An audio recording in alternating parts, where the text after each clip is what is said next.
नमो महावदन्याय कृष्ण प्रेम प्रदायते कृष्णाय कृष्ण चैतन्य नामिने गौरत्विषे नमः। नमस्ते तुहलग्राम नमस्ते मुसलायुध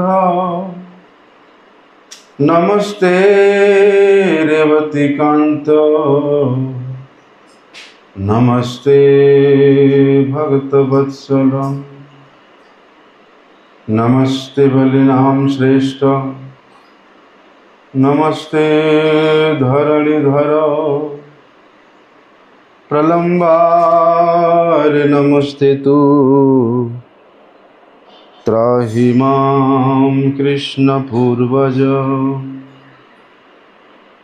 भुजे सभ्य वेणुं शिरसि शिखिपिच्छं कटितटे दूकुलं नेत्रान्ति सहचरि कटाक्षं च विदधते सदा श्रीमद्वृन्दावन वसति लीला परिचयो जगन्नाथ स्वामी नयन पथगामी भवतु।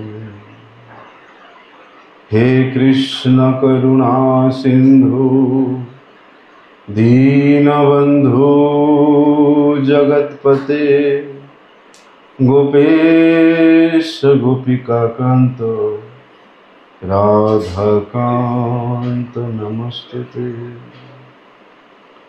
वंदे नंदव्रजस्त्रीणां पादरेणुमवीक्ष्णस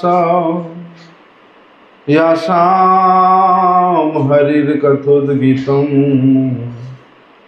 पुनाति भुवनत्रयं नारायणं नमस्कृत्यं नरं चैव नरोत्तमं देवीं सरस्वती व्यासं ततो जयमुदीरये। भक्त्या विहीनमपराधलक्ष्यै क्षिप्ताश्च कामादितरङ्गमध्ये कृपामयि त्वां शरणं प्रपन्नं वृन्दे नमस्ते चरणारविन्दं।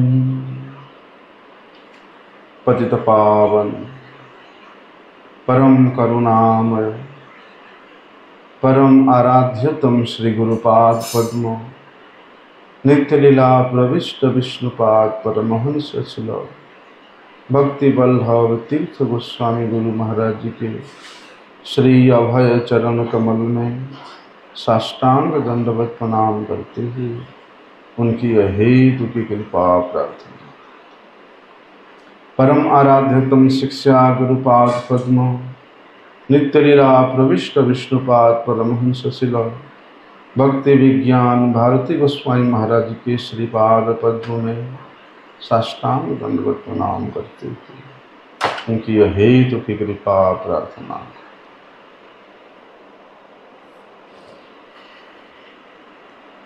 कल हम लोगों ने श्रवण किया था, सुखदेव गोस्वामी जी ने ये बताया था कि संसार में जो मूर्ख व्यक्ति है वो क्या करता है, व्यर्थ में अपना इस बहुमूल्य समय को व्यतीत कर देता है। रात्रि में निद्रा जा करके और मैथुन क्रिया करके और दिन में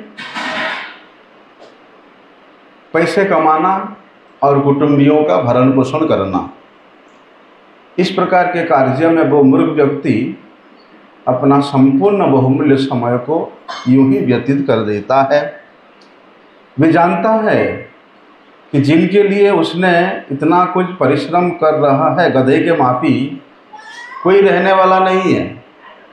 एक दिन सभी उस विस्मृति के गर्भ में, उस काल के कराल ग्रास में सब समा जाएगा, कुछ नहीं रहेगा। फिर भी वे मूर्ख व्यक्ति सोचता है मैं रहूँगा, अमर रहूँगा, और उसके लिए वो कितना गधे के मापी परिश्रम कर रहा है। लेकिन सुखदेव गोस्वामी जी एक श्रेष्ठ कर्तव्य बताया है। परीक्षित महाराज का जो प्रश्न था कि म्रियमाण व्यक्ति के लिए क्या कर्तव्य है, मृत्यु जिसके सम्मुख खड़ा है उसको क्या करना चाहिए। यद्यपि वहाँ पर परीक्षित महाराज का मृत्यु निर्धारित था कि वे 7 दिन के अंदर में 7वें दिवस में उनका मृत्यु होगी, लेकिन हमारा अन्य किसी जीव का, अन्य किसी मनुष्य का निर्धारित नहीं है। वे कभी भी मृत्यु के गाल में समा जाएगा। बड़े सुंदर उदाहरण दिया वहाँ पर उन्होंने। जिस प्रकार उस पानी के बुलबुले होता है, और बुलबुले का कितना समय उसका स्थायित्व है कोई गारंटी नहीं है, उसी प्रकार मनुष्य जीवन का भी कोई गारंटी नहीं है। इसलिए मनुष्य जीवन में यदि कोई सर्वश्रेष्ठ कर्तव्य करना चाहता है, वो क्या है उसको बताते हैं कि तस्मात् भारत सर्वात्मा भगवान ईश्वरो हरि श्रोतव्य कीर्तितव्यश्च स्मर्तव्यश्च इच्छता भयम। कि भैया संसार के ये तमाम आधि व्याधि से मुक्त हो करके, त्रिताप के क्लेश से अपने आप को अगर बचाना चाहते हो, जन्म मृत्यु के ये चक्र से अपने आप को रक्षा करना चाहते हो, तो क्या करना, भगवान श्रीहरि के विषय में श्रवण करना, भगवान श्रीहरि के गुण महिमा का कीर्तन करना, भगवान की लीला का, लीला स्थलियों का स्मरण करना। ये सर्वश्रेष्ठ साधन वहाँ पर सुखदेव गोस्वामी जी ने परीक्षित महाराज को इंगित करके ये तमाम जगत के जीवों के कल्याणार्थ बताया है। लेकिन क्या करें, कर्म चक्र ऐसा है कि जीव को उस कर्म के चक्र में भ्रमण करना पड़ता है। 84 लाख योनियों में, कभी जलचर के रूप में, कभी स्थलचर के रूप में, कभी पेड़ पौधे के रूप में, कभी कीड़े मकोड़े के रूप में, कभी पशु पक्षी के रूप में, तो कभी उस असभ्य मनुष्य जो कभी कोई धर्म का आचरण नहीं करता उसके रूप में, तो कभी एक मनुष्य के रूप में। तो इतने जनी भ्रमण करने के उपरांत जीव को ये सुदुर्लभ मनुष्य जन्म प्राप्त होता है। किस लिए? संसार के उत्तम भोग को भोगने के लिए। देखने में लगता है उत्तम भोग है, इस मर्त्य भूमि के जो भोग है वो सबसे निकृष्ट भोग के रूप में देवताओं के वर्णन है। इसलिए मनुष्य जन्म क्या केवल मात्र उस भोग, संसार के भोग विलास में प्रमत्त होने के लिए है? बल्कि नहीं, मनुष्य जन्म प्राप्त करने का एक ही उद्देश्य है कि इस जन्म मृत्यु के जो चक्र है उससे हमेशा विमुक्त होना। सकाम कर्म के फलों से जब तक जीव आकृष्ट रहेगा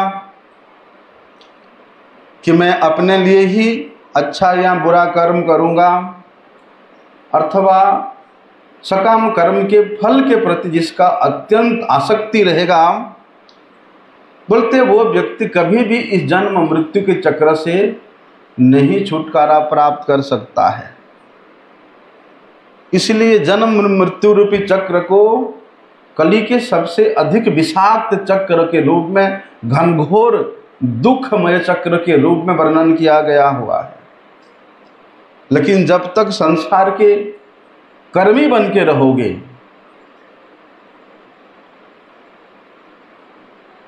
कर्मफल के प्रति आशान्वित रहोगे, तब तक आप इस संसार चक्र से कभी भी अपने आप को मुक्त नहीं कर सकते हो। इसलिए भगवान कहते हैं कि भैया तुम अपने लिए मत करो, चाहे अच्छा या बुरा, मेरे लिए करो। तुम जो कुछ भी कर्म करते हो वो मुझे समर्पित कर दो। यत् करोसि यत् ददासि यत् जोहसि यत् तपसि इति कौन्तेय तत्कुरुष्व मदर्पणम। ये मत सोचना कि जो कुछ तुम कर रहे हो उसका फल तुम ही भोगोगे। नहीं, जब तक इस प्रकार कर्ता का अभिमान रहेगा तब तक भोक्ता का भाव कभी तुम्हारे हृदय से दूरीभूत नहीं होगा।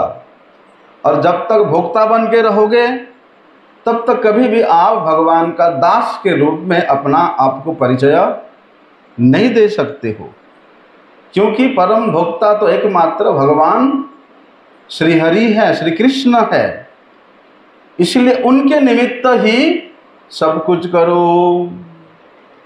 भगवान का ये आदेश है, मेरे निमित्त करो, मेरे लिए करो, मेरे प्रसन्नता के लिए करो।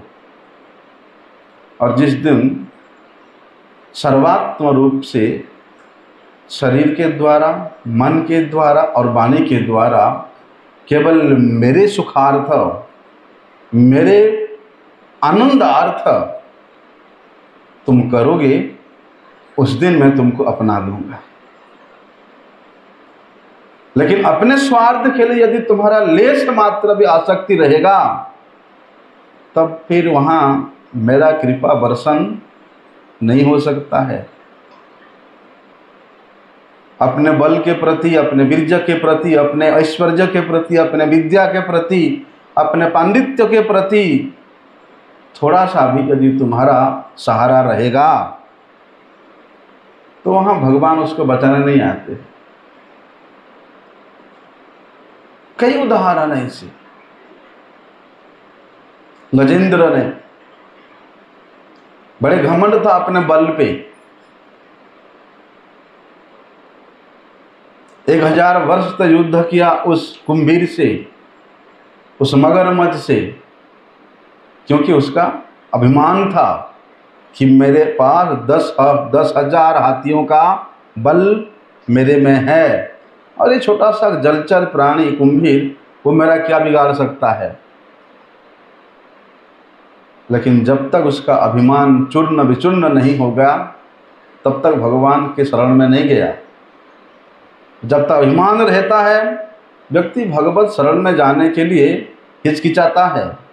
अरे मेरे पास इतना सब सुविधा है, अच्छा परिवार है, अच्छा मकान है, अच्छा घर है, अच्छा सब कुछ है, मैं क्यों भगवान के शरण में जाऊं? मतलब जब तक इस प्रकार का उसका अभिमान रहेगा तब तक भगवान उसको बचाने नहीं आएंगे। द्रौपदी यद्यपि भगवान के इच्छा से ही पांडवों का सब कुछ लीला हुआ है, लेकिन वे द्रौपदी अपने बलबूते पे अपने रक्षा करने के लिए प्रयास करती है।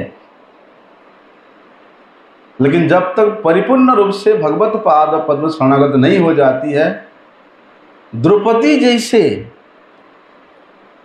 उनके तो आत्मीय है,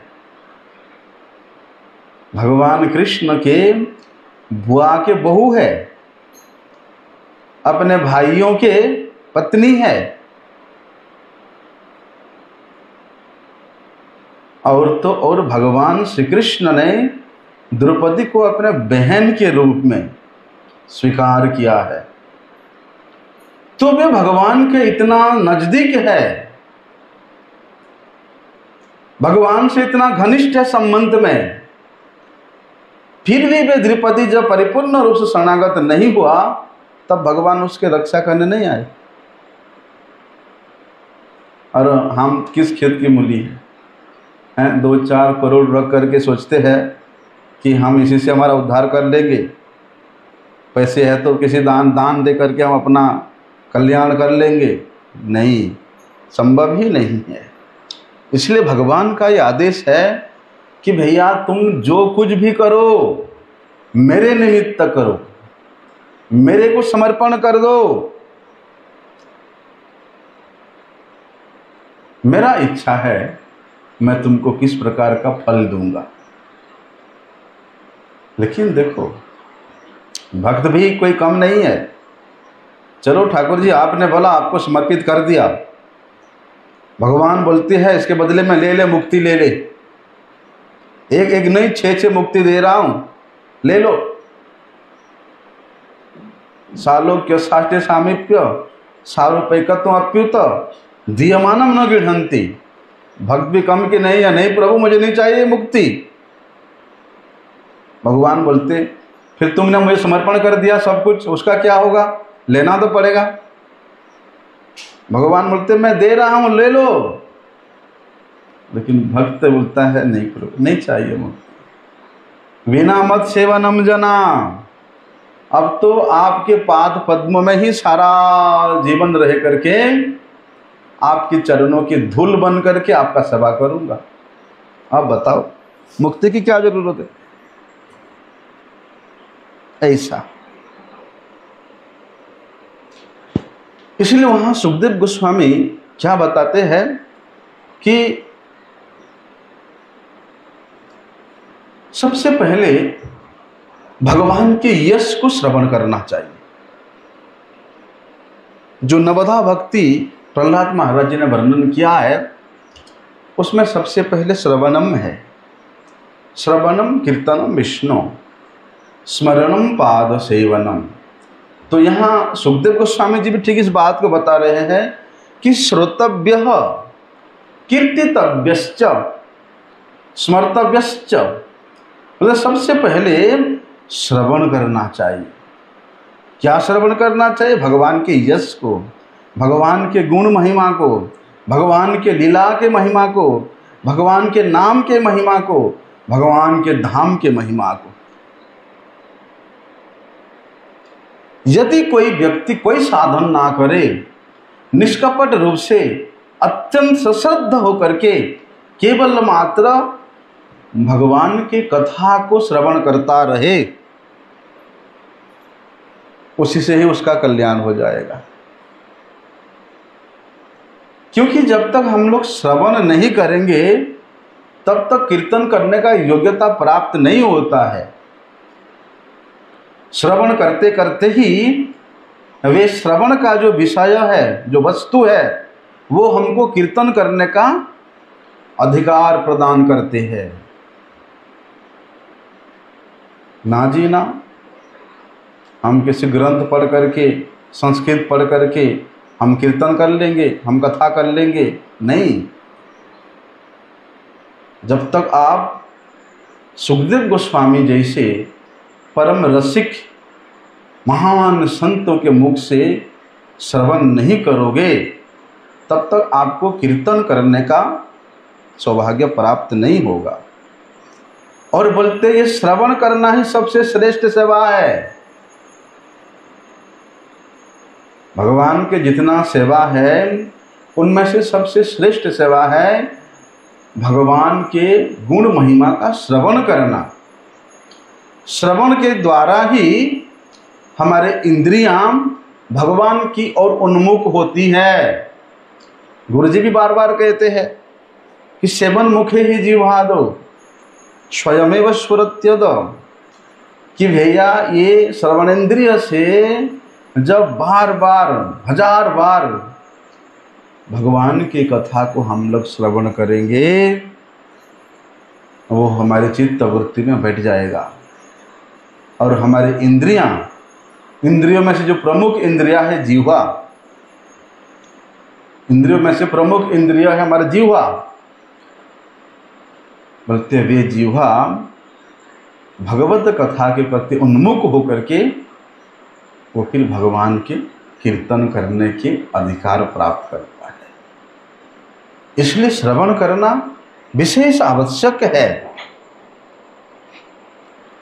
जिस प्रकार श्रवण के बिना कीर्तन नहीं होता, उसी प्रकार कीर्तन के बिना स्मरण भी नहीं होता है। गुरु जी कहते ना, सैकाले भजन निर्जन संभव, कि भैया श्रेष्ठ वैष्णवों के मुख से भगवत भक्ति के महिमा को श्रवण किए बगैर आप यदि चाहते हो कि मैं निर्जन में जा करके भजन करके भगवान को प्राप्त कर लूंगा, असंभव है। भगवत रक्षी जनों के सतत सेवा से, कैसा सेवा?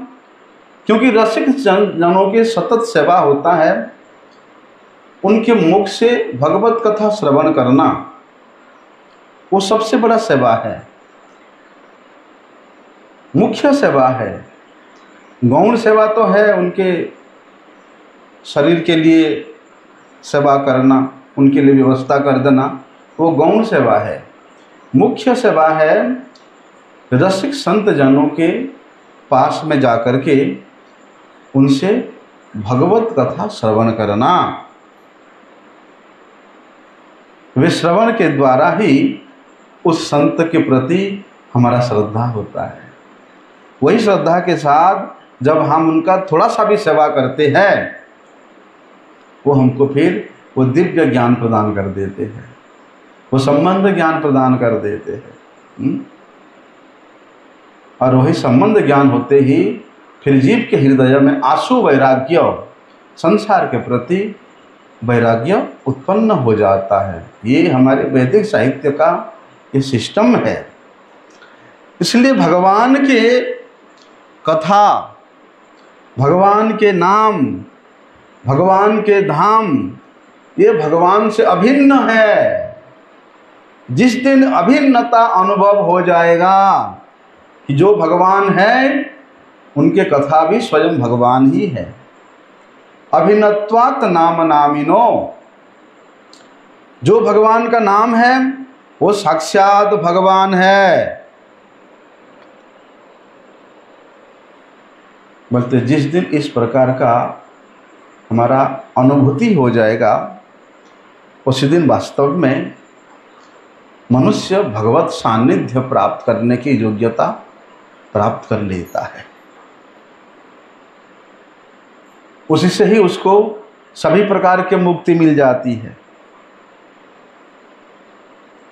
यद्यपि भक्त मुक्ति नहीं चाहता, लेकिन मुक्ति मतलब संसार के बंधन से मुक्त होकर के, संसार के आसक्तियों से मुक्त होकर के, शरीर के प्रति जो मैं और मेरा भाव रूपी अभिमान है उसी से मुक्त होकर के भगवान के साथ जुड़ जाना, भगवान के साथ, भगवान के सेवा में अपने आप को युक्त कर लेना ही वास्तविक युक्त वैराग्य है।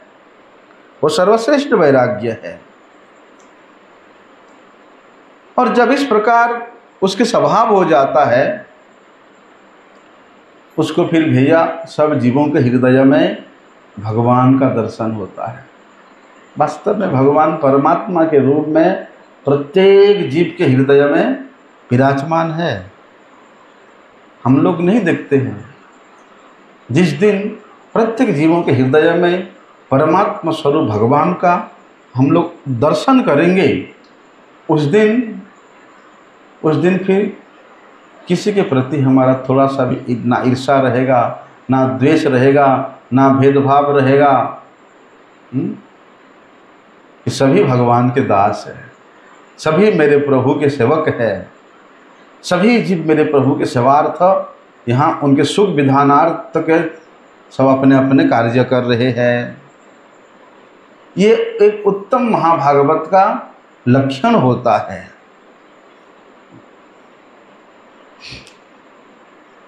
इसलिए यहाँ पर सुखदेव गोस्वामी जी ने जो विषय वस्तु को उठाया है कि कीर्तितव्यश्च, भगवान श्रीहरि के विषय में गायन करना, श्रवण करना और स्मरण करना। उन्होंने जो विधि बताया है, बोलते ये सबसे श्रेष्ठ विधि है। इससे बड़ा साधन, इससे सबसे अधिक श्रेष्ठ साधन, सबसे उत्तम पथ और कुछ है ही नहीं। यदि संसार के प्रत्येक जीव भगवान के प्रति उन्मुख होकर के भगवत कथा, भगवत कीर्तन, भगवत स्मरण में अपना समय व्यतीत करे, वास्तव में फिर कल्याण की कभी, जगत का कभी अमंगल, अशांति हो ही नहीं सकता है। और ये श्रवण करने का विधि केवल मनुष्य के लिए नहीं, सभी के लिए लागू होता है। और श्रीमान महाप्रभु जी ने इसका साक्षात रूप से आचरण करके दिखाया कि भगवान के कथा से, भगवान के नाम से केवल मनुष्य का ही उद्धार होता है, केवल मनुष्य का ही चित्त पिघलता, ऐसी बात नहीं है।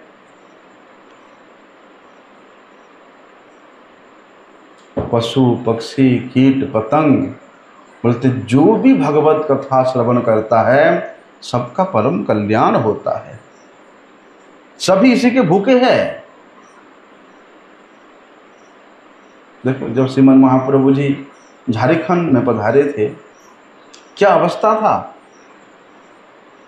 जितने भी हिंस्र जंतु है, श्रीमन महाप्रभु जी के मुख से भगवत नाम श्रवण करके सब प्रेम में उन्मत्त होकर के नृत्य कर रहे हैं। कैसा स्थिति। इसलिए भगवान के साथ सभी जीवों का संबंध है। और सभी के लिए सुखदेव गोस्वामी जी ने ये नियम को लागू कर रहे हैं कि भैया अपना कल्याण करने के साथ साथ सभी जीवों का भी कल्याण करो। इसलिए नाम स्मरण में जो संकीर्तन है, सम्यक रूप में सम्मिलित होकर के भक्तों के साथ जो कीर्तन किया जाता है, वह संकीर्तन है। वो संकीर्तन की आवाज़ दूर दूर तक पहुंचता है। इसलिए जो भी उसको श्रवण करता है उसका ही परम कल्याण होता है। चाहे वह कर्मी हो, चाहे वह ज्ञानी हो, चाहे वह भगवत अनन्य भक्त क्यों ना हो। यदि व्यक्ति अपने वास्तविक लक्ष्य को प्राप्त करना चाहता है, अपनी इच्छित वस्तु को प्राप्त करना चाहता है, तो उसको भैया ये विधि पालन करना ही पड़ेगा। ये कंपलसरी है।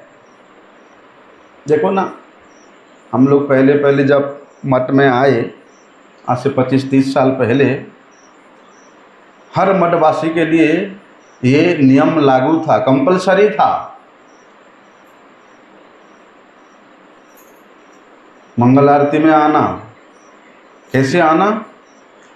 बोलते स्नान, संध्या वंदन आदि करके मंगल आरती में आना। मंगल आरती के बाद जो कीर्तन होता है और उसके बाद महात्माओं के द्वारा जो हरिकथा होता है उसको अटेंड करना। संध्या आरती में आना, संध्या आरती के बाद जो कीर्तन हरिकथा होता है उसको अटेंड करना। ये प्रत्येक मठवासी के लिए कंपलसरी था। लेकिन धीरे धीरे काल के प्रभाव से वो भी मिटते जा रहा है। इसी प्रकार ये भगवत कथा श्रवण करना, चाहे वो कर्मी हो, ज्ञानी हो, योगी हो, तपस्वी हो, चाहे अनन्य भक्त हो, ये सभी के लिए लागू होता है। क्योंकि सभी प्राणी भैया भय से मुक्त होना चाहते हैं, भयभीत होकर के जीना कोई नहीं चाहता। सभी लोग सर्वोत्तम सुख प्राप्त करना चाहते हैं। और बोलते उसका सर्वश्रेष्ठ उपाय है, किस प्रकार से आप निर्भय हो सकते हो, सर्वोत्तम सुख को प्राप्त कर सकते हो, उसका जो कंक्लूजन है वो श्रीमद् भागवत में बताया गया है। सुखदेव गोस्वामी जी ने उसको श्रीमद् भागवत में बताया है, और कोई एरे गेरे नहीं बताया। सुखदेव गोस्वामी जी, सुखदेव गोस्वामी जी से महान अधिकारी ने वो बताया है कि भैया ये से करना पड़ेगा, तब जाकर के तुमको वास्तविक सुख की प्राप्ति हो सकता है। और वास्तव में देखना, जो व्यक्ति धीरे धीरे धीरे धीरे भगवान के कथा श्रवण करने लगता है, वो व्यक्ति एक ना एक दिन भगवान का भक्त बन ही जाता है। कि भगवान के भक्त के मुख से निकला हुआ जो कथा है, जो हरि कथा है, उसमें ऐसा शक्ति होता है कि अनजान में भी व्यक्ति यदि आकर के वहाँ बैठ जाता है, अनजान में भी आकर के कथा में बैठ जाता है, तो भैया उसके कितने सुकृति पुंज एकत्रित हो जाता है, और उन सुकृति के फलस्वरूप उसको एक सच्चे भगवत भक्त की संगति प्राप्त होता है। और भक्त के संगति तो प्राप्त होने से कैसा रंग चढ़ता है आप लोग जानते ही हैं। रसिक भक्त के संगति प्राप्त हो जाए तो केवल कृत्य हो जाता है। लेकिन ये ऐसा रसिक भक्त का संग प्राप्त करना भी बड़ा सुदुर्लभ है, बड़ा दुर्लभ है। जिसका पहले पहले बहुत से हजारों जन्मों के सुकृति पुंज एकत्रित हुआ है, ऐसे व्यक्ति को एक वास्तविक भगवत भक्त साधु का सान्निध्य प्राप्त होता है। सान्निध्य प्राप्त मतलब देखने से नहीं, बल्कि उनमें आत्मसमर्पण करने का सौभाग्य प्राप्त होता है, उनके कृपा प्राप्त करने का सौभाग्य प्राप्त होता है। संचित बहुत जन्मों के सुकृति जब संचित होता है तब ऐसा संजोग आता है। इसलिए क्या बताते हैं वहां सुखदेव गोस्वामी कि भगवान के दिव्य लीलाओं को, दिव्य कथाओं को श्रवण करते करते व्यक्ति अपने संसार के दुख को भूल जाता है, क्योंकि वो कथा में, वो नाम में धीरे धीरे धीरे उसको जो सुख की अनुभूति होती है, वो सुख के सामने ये संसार के त्रिताप, संसार के दुख उसको अति नगण्य लगने लग जाते हैं, और उसको व्यक्ति अपने कर्म का फल समझ करके भोग लेता है। उसके प्रतिकार के लिए कोई प्रयास नहीं करता। स्थाने स्थितः श्रुतिगतम तनुवांग मनोभी। और जो व्यक्ति उस प्रकार संसार के सुख दुख को अपने कर्म का फल समझ करके बड़े ही आनंद होकर के शांत चित्त से पश्चाताप करते हुए भोग लेता है, और अपने स्थान में स्थिर होकर के, अर्थात श्री गुरुपाद पद्म हम लोगों को जिस स्थान प्रदान किया, जो भक्ति के स्थान प्रदान किया, जो सेवा का स्थान प्रदान किया, वहाँ स्थित होकर के यदि वो कथा श्रवण करे, नाम जप करे, भगवत स्मरण करे, वो भगवान अजीत होते हुए भी उस साधक उनको जीत लेता है, उनको अपना लेता है। और भगवान भी इस बात कहते हैं कि मैं मेरे भक्तों के अधीन में रह करके जितना सुख प्राप्त करता हूँ उतना सुख मुझे वैकुंठ में नहीं मिलता। उतना सुख शतसहस्र संभ्रम लक्ष्य विमानम, बल्कि हजारों हजारों लक्ष्मियाँ मेरे चरण सेवा करने से मुझे वो सुख नहीं मिलता है, जितना सुख अपने भक्त के हृदय में बंद करके रहने में मुझे मिलता है। इसलिए वास्तव रूप में विचार करें तो मैं उस वैकुंठ में भी नहीं रहता हूँ। मेरे भक्त जन जहाँ पर मेरी कथा का, मेरे नाम का गुणगान करते, संकीर्तन करते, बोलते मैं उन भक्तों के हृदय में बैठा रही। इसलिए वहाँ सुखदेव गोस्वामी बड़े सुंदर बात बताते हैं कि एतावान सांख्य योगाभ्याम स्वधर्म परनिष्ठया जन्म लाभ परह पुंसाम अंते नारायण स्मृति। भैया चाहे वो सांख्य योगी हो चाहे वो अष्टांग योगी हो, चाहे वो कर्म योगी हो, चाहे वो संन्यास योगी हो, चाहे वो स्वधर्म निष्ठा में पारंगत क्यों ना हो, यदि अंत में हरि स्मरण ना हो, नारायण स्मरण ना हो, तो सब योग बेकार है। इसलिए जन्म लाभ परम पुंसाम, मनुष्य जन्म का सर्वश्रेष्ठ लाभ ये है कि अंत में भगवान का स्मरण हो जाए, भगवत पाद पद्म का स्मरण हो जाए। लेकिन इतना सच भी नहीं है, इतना सुलभ भी नहीं है। सारा जीवन हमारा चित्त वृत्ति, हमारे बल, हमारे धन, हमारे बुद्धि, हमारे चिंता जहाँ पर लगी होती है, अंत में हमको वही वस्तु की स्मरण होती है। इसलिए भगवान कहते हैं कि हे अर्जुन, तुमको उसके लिए ज़्यादा प्रयास करने की जरूरत नहीं है। सदा तत्भाव भाविता, तू हमेशा तत् वस्तु के, अच्छा मेरे विषय में तुम चिंता करते रहो, मेरा ही भक्तों का संग करते रहो। और मेरे भक्तों के संग करने का मतलब है कि तुमको मेरे विषय में श्रवण करने को मिलेगा, मेरा सेवा करने का सौभाग्य प्राप्त हो जाएगा। इसलिए मानव जीवन का जो सर्वश्रेष्ठ सिद्धि है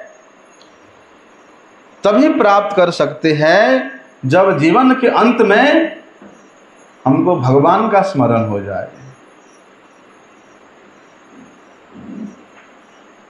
देखो भाई, भगवान तो भैया ये सृष्टि से परे वस्तु है, प्रकृति से परे वस्तु है, वे परम पुरुष है। वे भगवान के द्वारा ही इस अनंत विश्व ब्रह्मांड में अनंत जीवों का सृजन होता है, पालन होता है, संहार होता है। और बोलते हैं ये जो प्रकृति है, सृजते सचराचरम, भगवान के इच्छा के द्वारा ही ये कार्यकारी होता है। भगवान के इच्छा से ही हम लोग सांस ले रहे हैं। लेकिन भगवान का जो अस्तित्व है वो सर्वथा ये इस महत् तत्व से, इस प्रकृति तत्व से परे है, इसके अंतर्गत नहीं है। उसी प्रकार भगवान के नाम, रूप, गुण, लीला, धाम, भगवत परिकर, ये भी इस प्राकृतिक जगत के सीमा के अंदर नहीं है, इससे परे है। इसलिए भगवान की कथा, भगवान के नाम यदि हम लोग सेवन करेंगे, उस सेवनकारी के हृदय में छोड़ता है, बीज वपन करता है। फलस्वरूप जो व्यक्ति पुनः पुनः चिन्मय वस्तु का सेवन करता है, धीरे धीरे उसका हृदय परम पवित्र हो जाता है, उसका मन चिन्मय हो जाता है। और उस पवित्र जिह्वा में, उस पवित्र हृदय में भगवान के नाम स्वतःस्फूर्त होते हैं, भगवत तत्व स्वतःस्फूर्त होते हैं। और इसके मूल में गुरु कृपा ही, केवल गुरु कृपा ही सबसे मुख्य में है। इसलिए भैया सुखदेव गोस्वामी जी वहां बता रहे हैं कि जीवन के सर्वोच्च सिद्धि तो वही है कि अंते नारायण स्मृति ही, अंत में भगवान का स्मरण हो जाए। लेकिन वो कैसे सब गुरु जी बोलते ना, भैया एकादशी करो, व्रत करो, तो क्या करना, हमेशा भगवान के निकट ही रहना, है ना। उपवृतस्य पापेभ्यः, लेकिन पापों से युक्त होकर के आप भगवत सानिध्य प्राप्त नहीं कर सकते, भगवान के सम्मुख नहीं रह सकते हो। तो सभी प्रकार के पापों से विनिर्मुक्त होकर के भगवान के मंदिर में रहना पड़ेगा, अर्थात भगवान को अपने हृदय में अनुभव करना पड़ेगा। तब जाकर के वो स्थिति हमें प्राप्त होगा कि निरंतर भगवत स्मरण बनी रहे। लेकिन भैया यदि किसी व्यक्ति को वास्तव में साधु संग करने का सौभाग्य प्राप्त हो जाता है, एक शुद्ध भक्त की संगति यदि उसको प्राप्त हो जाता है, तो वे भक्त अपने जीवन को बड़े सुंदर ढंग से सजाता है, संवारता है। और अभक्त का संग यदि मिल जाए फिर तो जीवन उसका बेकार हो जाता है। इसलिए भक्त का संगति प्राप्त करने के लिए भगवान से हम लोगों को प्रार्थना करना चाहिए कि हे भगवान, मुझे ब्रह्म जन्म की आशा नहीं है, मुझे वैकुंठ में जाना की भी आशा नहीं है, मुझे गोलोक वृंदावन में जाने की आशा नहीं है। यदि आपका इच्छा है कि मैं नरक में जाऊं तो स्वीकार है।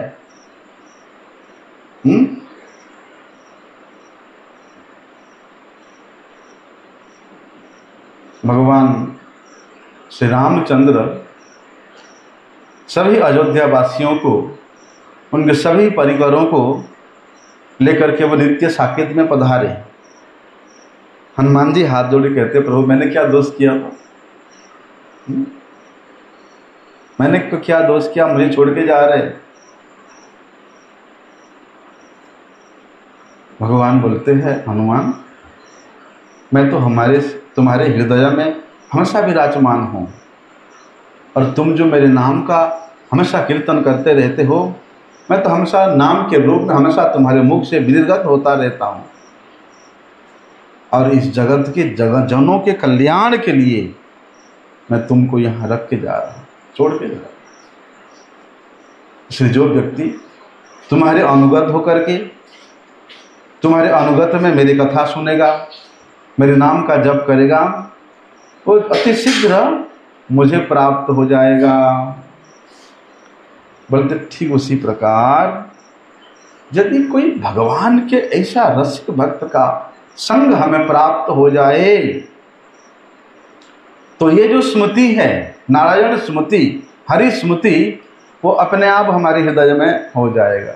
अलग से प्रयास करने की आवश्यकता नहीं है। और बोलते शास्त्र का ये निर्देश है, ये शास्त्र का अनुमोदित तत्व है।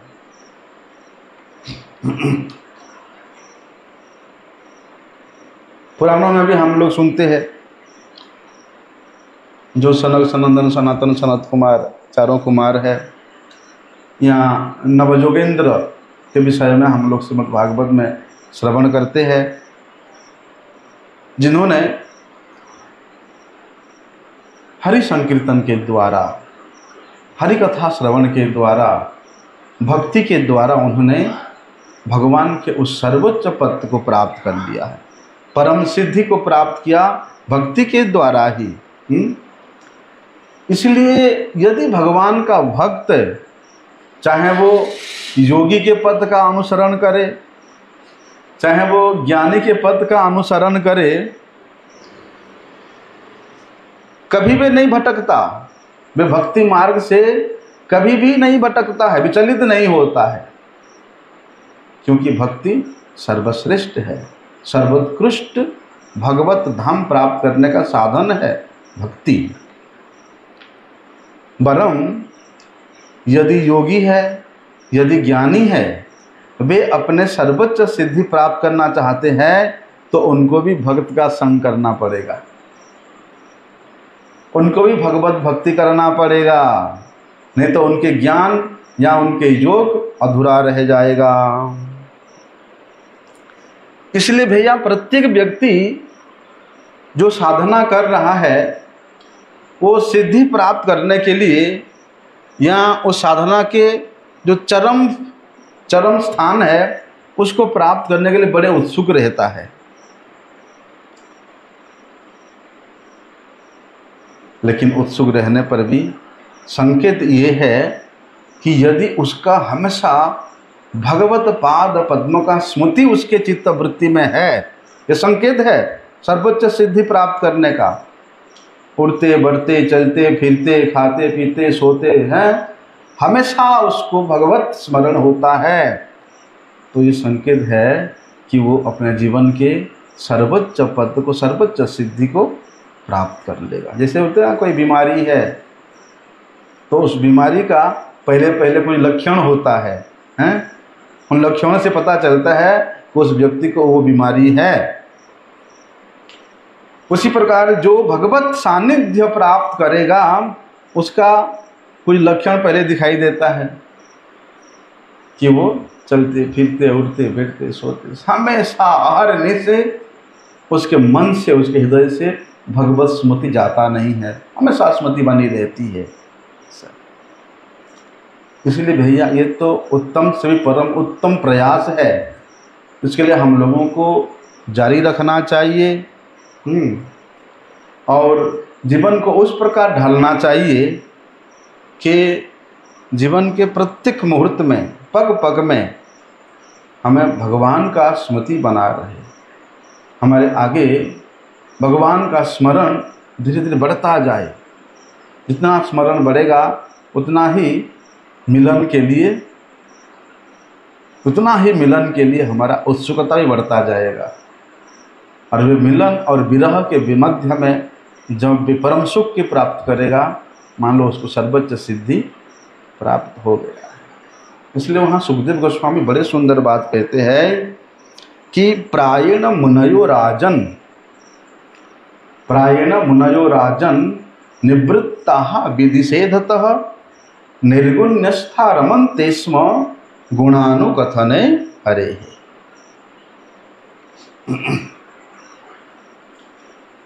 कि जो इस प्रकार की स्थिति को प्राप्त कर लेता है,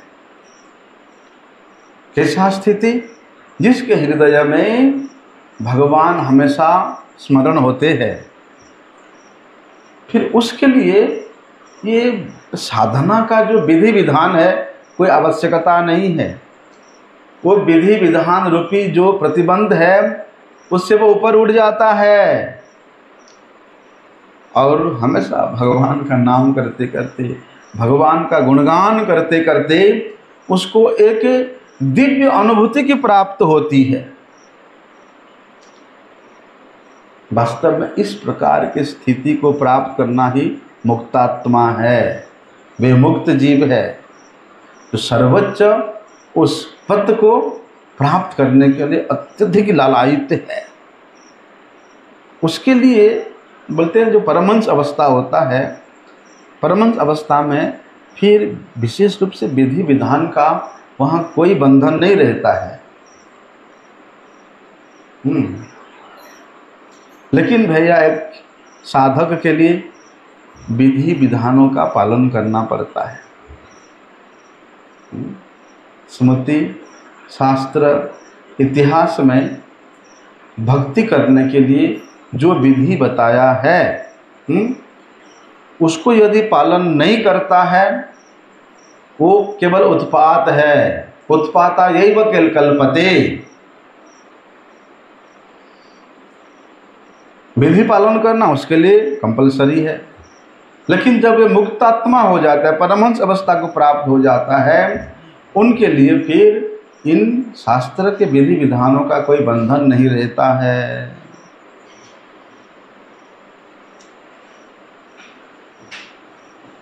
इसलिए जो नवदीक्षित व्यक्ति साधक है उसको भैया गुरु के गुरुपाद पद्म के अनुगत्य में रह करके, आश्रम में रह करके, जो आश्रम के नियम, जो विधि निर्धारित है, जो मार्गदर्शन किया गया है, उसको अवश्य पालन करना चाहिए। जैसे कोई रोगी व्यक्ति है, उसको किसी डॉक्टर के पास ले जाओ तो उसका उपचार तो डॉक्टर करेगा, लेकिन ढेर सारे नियम बता देगा, ये नहीं खाना, वो नहीं खाना, गर्म पानी में मेडिसिन खाना है, कितने कुछ विधि उसके बता देता है। यदि डॉक्टर के विधि को पालन करते हुए वे व्यक्ति मेडिसिन इत्यादि लेता है तो जल्दी स्वस्थ हो जाता है। यदि डॉक्टर के विधि निषेध को पालन नहीं करेगा तो मेडिसिन भी उसका कोई काम नहीं करेगा। बोलते उसी प्रकार साधक अवस्था में भैया सभी रोगी है, भव रोगी है, और ऐसे भव रोगी के लिए गुरु वैष्णवों के द्वारा निर्देशित जो विधि विधान है उसको पालन करना अवश्य चाहिए। नहीं तो उसको भजन में आनंद नहीं आएगा, कथा में आनंद नहीं आएगा, सोचेगा ये तो केवल ऐसे टाइम पास है।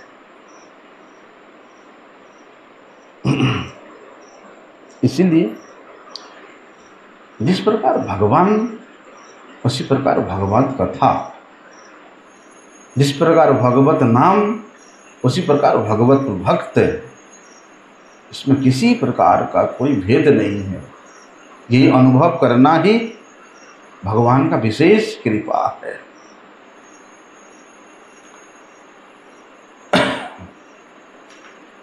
और ऐसे व्यक्ति ही विशेष रूप से भगवान के कथा में रुचि रखते हैं। भगवान इस बात को स्वयं कहते हैं कि भैया जन्म कर्म च में दिव्यम, मेरा जो प्राकट्य है, मेरा जो लीलाएं हैं, मेरा जो कार्य है वो परम दिव्याति दिव्य है। और उन दिव्य जन्म कर्म के विषय में जो व्यक्ति जान लेता है, बोलते हैं उसको पुनः इस मृत्युमय संसार में आकर के त्रिताप में दग्धीभूत होना नहीं पड़ता है। और जो व्यक्ति इस प्रकार जान लेता है, अरे ये सब भगवान की सृष्टि है, भगवान ही भोगता है, भगवान ही सबके पाला जीता है, भगवान ही सबके रक्षा करता है। जब इस प्रकार वो साधक अनुभव कर लेता है, फिर वो निश्चित हो जाता है कि उन भगवान के विषय में श्रवण करना, उन भगवान के भक्तों का संग करना ही मेरा एकमात्र कर्तव्य है। और बल्कि हमारे जो वैदिक ग्रंथ है उसमें इस बात की पुष्टि हुई है कि भगवान एक है, भगवान एक है, परंतु वे भगवान अपने अनन्य भक्तों के साथ हमेशा अनेक दिव्याति दिव्य लीला में लगे रहते हैं। और भगवान कहते हैं ये जो मेरा प्राकट्य लीला है या ये जो मेरा वृंदावनीय लीला है या मैं जितना भी लीला करता हूँ ये मेरे सुख के लिए नहीं, मेरे आनंद के लिए नहीं, बोलते हैं मेरे भक्तों के विनोद करने के लिए, मेरे भक्तों को आनंद देने के लिए ही मैं ये तमाम लीला करता हूँ। अन्यथा मैं तो भैया पूर्ण वस्तु हूँ, मैं तो रस स्वरूप हूँ, मैं तो आनंद स्वरूप हूँ, मुझे किसी से नहीं चाहिए। लेकिन भक्त को आनंद देने के लिए, भक्त के प्रति विधान करने के लिए मैं जन्म भी लेता हूँ, कर्म भी करता हूँ और मैं सबको लीला भी करता हूँ। भगवान की वाणी है। लेकिन भैया जो व्यक्ति भगवान को नहीं मानता है या भगवान के जो ब्रह्म स्वरूप है, निराकार स्वरूप है, उसको मानता है, वे तो अपने में और उस ब्रह्म में, भगवान में कोई अंतर नहीं देखता है, तो उसको भगवान के महिमा कीर्तन करने का जो रस है, भगवान की कथा सुनने का जो आनंद है, वो कभी भी अनुभव नहीं कर सकता है। वे तो ब्रह्म के साथ एकाकार होना चाहता है, वे तो उस निर्विशेष स्वरूप में स्थित होकर के कुछ अनुभूति मात्र प्राप्त करना चाहता है। लेकिन भक्तों के संग में भगवान के कथा का जो आनंद है वो केवल एक भक्त ही जानता है। ये भक्ति अनुभव कर सकता है कि उस भगवत कथा में कितना आनंद है। और भैया जहाँ पर सुख मिलता है, जहाँ लाभ होता है, जहाँ आनंद मिलता है, लोग उधर की ओर भागते हैं। और भक्त का सुख, भक्त का लाभ तो ये भगवत कथा में ही मिलता है। संतों के मुख से भगवत कथा श्रवण में ही उनको सुख मिलता है। जहाँ भी संतों के द्वारा भगवत कथा होती है वे वहाँ चल उसका सुवर्ण सुजोग कभी भी हराना नहीं चाहते हैं। तो ये जो भगवत कथा का माध्यम को श्रेष्ठ साधन के रूप में जीवन के सर्वोच्च उपलब्धि के विषय में सुखदेव गोस्वामी जी ने बताया, वो हमको कहाँ से प्राप्त होगा? बोलते शुद्ध भक्त के संगति से प्राप्त होगा। और शुद्ध भक्त के संगति से वो किस प्रकार से प्राप्त होगा, उसको कहते हैं सुखदेव गोस्वामी कि इदं भागवतम नाम पुराणम ब्रह्म संहितम अधितवान द्वापरादो पितुर्द्वैपायनात् अहम। कि द्वापर युग के अंत में मेरे पिता श्री कृष्ण द्वैपायन वेदव्यास मुनि ने मुझे जो सर्वश्रेष्ठ शिक्षा प्रदान किया था वो है श्रीमद् भागवतम। श्रीमद् भागवतम के माध्यम से उन्होंने सर्वोत्कृष्ट शिक्षा मुझे प्रदान किया था, जिसको कि उन्होंने उनके गुरु नारद गोस्वामी जी के द्वारा प्रेरित होकर के प्रकट किया था श्रीमद् भागवतम को। देखो सुखदेव गोस्वामी जी ने अपना स्वयं के उदाहरण दे रहे हैं कि भैया मैं तो पहले योगी था, निर्विशेष योगी था, ब्रह्मवादी था, लेकिन जैसे ही मैं भगवान के कथा का लेश मात्र सुना तो वे मेरा जो पहले का आकर्षण था ब्रह्म के प्रति, निराकार स्वरूप के प्रति, वो लुप्त हो गया। और साकार भगवान के रूप गुण लीला को अध्ययन करने का, श्रवण करने का मेरे मन में, मेरे हृदय में प्रबल आसक्त जागृत हुआ। अपना उदाहरण दे रहे हैं। इसीलिए वैसे तो सुखदेव गोस्वामी जिस अवस्था के थे वे तो भैया मुक्तात्मा है। सुखदेव गोस्वामी तो उनके विषय में आप ऐसा सोच नहीं सकते हो। परम शांत मुनि है।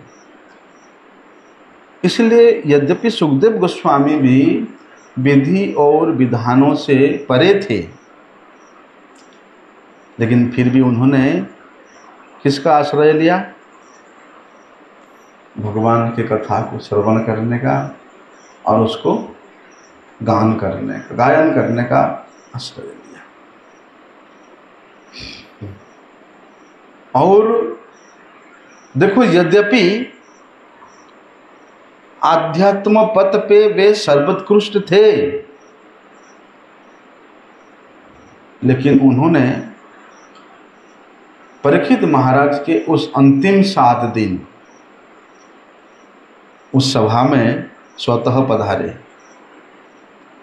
और वहाँ पधारते ही वहाँ जितने बड़े बड़े ऋषि मुनि थे उनके द्वारा समादृत होकर के वहाँ उस सभा में जो सर्वोच्च आसन है, जो सर्वोच्च पद है, उसके द्वारा सुखदेव गोस्वामी अलंकृत हुए।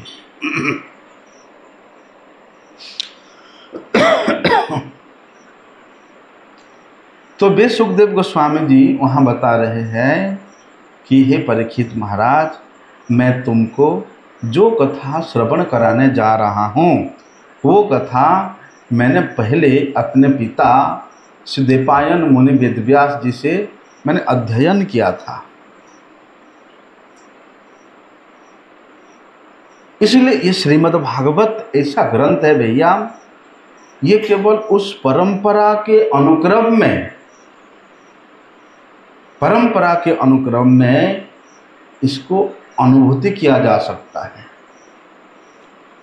संस्कृत पढ़ करके, बड़ा विद्वान बन करके कोई श्रीमद् भागवत को नहीं समझ सकता, नहीं जान सकता। भगवान भोलेनाथ एक बड़े सुंदर बात बोलते हैं कि पार्वती, मैं तुमको जो कथा सुना रहा हूँ वो कथा का इतना महिमा है, क्या बताऊं, कि इसको सब लोग नहीं जानते हैं। बोलते अहम वेत्ति सुको वेत्ति, व्यासो वेत्ति वा न वेत्ति वा। बोलते ये जो श्रीमद् भागवत शास्त्र है इसको मैं जानता हूँ और सुखदेव जानता है। व्यासो, व्यासदेव जी जिन्होंने इसका रचना किया, वो जानते हैं या नहीं जानते इसमें संदेह है। शिव जी बोल रहे, क्योंकि टीका के द्वारा या विद्वता के द्वारा श्रीमद् भागवत को कोई नहीं जान सकता। केवल मात्र भक्त्या भागवता ग्राह्यम, भक्ति के द्वारा भागवत भक्तों के अनुगत्य में, उस परंपरा अनुक्रम में जो श्रवण करेगा, केवल वही व्यक्ति श्रीमद् भागवत को समझ सकता, जान सकता है। इसलिए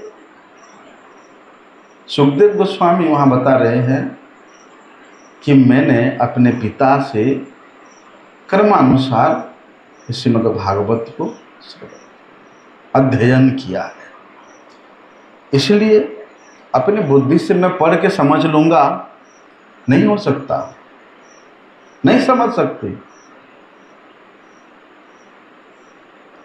जो श्रीमद् भागवत भगवान के वाङ्मय स्वरूप है, भगवान के शब्द ब्रह्म स्वरूप है, वो श्रीमद् भागवत को तुम ये स्थूल विद्या के द्वारा किसे जान सकते हो? असंभव है। केवल भक्ति भाव के द्वारा, परम भागवत गणों के अनुगत्य के द्वारा ही इसको जान सकता है। भाई ये तो भगवत अनुभूति विषय है। यदि कोई व्यक्ति केवल बुक पढ़ करके डॉक्टर बन जाएगा, संभव है? अपने घर में सारी MBBS के, MD की जितना भी डॉक्टर डिग्री है, सारी बुक्स ला करके अपने घर में अकेले पढ़ करके क्या वो डॉक्टर बन जाएगा? चिकित्सक बन जाएगा? उसको चिकित्सक बनने के लिए उसी प्रकार जो चिकित्सा विज्ञान के बड़े बड़े प्रोफेसर हैं, उन्हीं से शिक्षा लेना पड़ेगा, उन्हीं से प्रैक्टिकली शिक्षा लेना पड़ेगा, तब जा कर के संभव है। और जहाँ तक जो सर्वोत्कृष्ट शिक्षा है, श्रेष्ठ विज्ञान है श्रीमद् भागवत आध्यात्म विज्ञान, उसको तुम अपने घर में ग्रंथ खरीद के ला करके पढ़ करके समझ जाओगे? संभव नहीं है। नहीं तो सभी ऋषि मुनि बोलते कि परीक्षित महाराज आप कुछ मत करो, आप भगवान के विषय कुछ पुराण ले लो, अपने घर में पढ़ते रहो, उसी से तुम्हारा मुक्ति हो जाएगा। ऐसे बोलते। साधु संग सर्वशास्त्र करे, लव मात्र साधु संग सर्वसिद्धि है। देखो ना, श्रीमन महाप्रभु जी ने भी क्या निर्देश दिया? जाहो भागवत पढ़ो भक्तेर काछे, कि भागवत यदि पढ़ना चाहते हो तो भक्तों के पास में जाओ। श्रीमन महाप्रभु जी के समय में बड़े बड़े विद्वान थे, बड़े बड़े भट्टाचार्य थे, संस्कृत के प्रकांड विद्वान थे, और वे भागवत कथा भी करते थे। लेकिन महाप्रभु जी ने उनके कथा को कोई मान्यता नहीं दिया। जिन्होंने विद्या अध्ययन करके अपने पांडित्य के अभिमान में जर्जरित होकर के भागवत कथा किया, भागवत का व्याख्या किया, श्रीमन महाप्रभु जी ने उनको बहुमानन नहीं किया, उपेक्षा किया कि तुम भगवान के भक्त का अपमान करके हैं तुम भागवत पढ़ोगे तो भागवत तुम्हारे समझ में आएगा। इसलिए भागवत वस्तु को यदि समझना चाहते हो तो भक्त भागवत पे पास जाकर के ग्रंथ भागवत श्रवण करो, तब जाकर के समझ। व्यासदेव जी ने भी ऐसा रचना नहीं कर दिया। वे 17 पुराण रचना करने के उपरांत बड़े बड़े चिंताग्रस्त थे, उनके मन में शांति नहीं हो रहा है। सोच अरे मैं इतना इतिहास वेद पुराण महाभारत रचना किया फिर भी मुझे कोई शांति नहीं मिली, क्या बात है। इतना कुछ विशेष साधना करने के उपरांत भी, और वो कौन, वेदव्यास जी जो भगवान के सत्यावेश अवतार है, उनके मन में शांति नहीं मिल रहा है। भी अपने गुरु के शरण में जाते हैं, नारद गोस्वामी जी प्रकट होते हैं। नारद गोस्वामी कहते हैं व्यासदेव तुमने तो छलावा मात्र किया, वेद के रूप में पुराणों के रूप में तुमने छलावा मात्र किया। इसके प्रति, लोगों के प्रति, लोगों का वास्तविक कल्याण जिसमें होगा, ऐसे भगवत भक्ति रसमय कथा तुमने वर्णन नहीं किया। इसलिए ऐसे कथा का वर्णन करो। वहाँ नारद गोस्वामी जी ने व्यासदेव जी को निर्देश दिया, तो अपने गुरु नारद जी के आदेश को स्वीकार करके उनके प्रेरणा से उस गुरु परंपरा के कर्म के अनुसार उन्होंने श्रीमद् भागवत को प्रकट किया।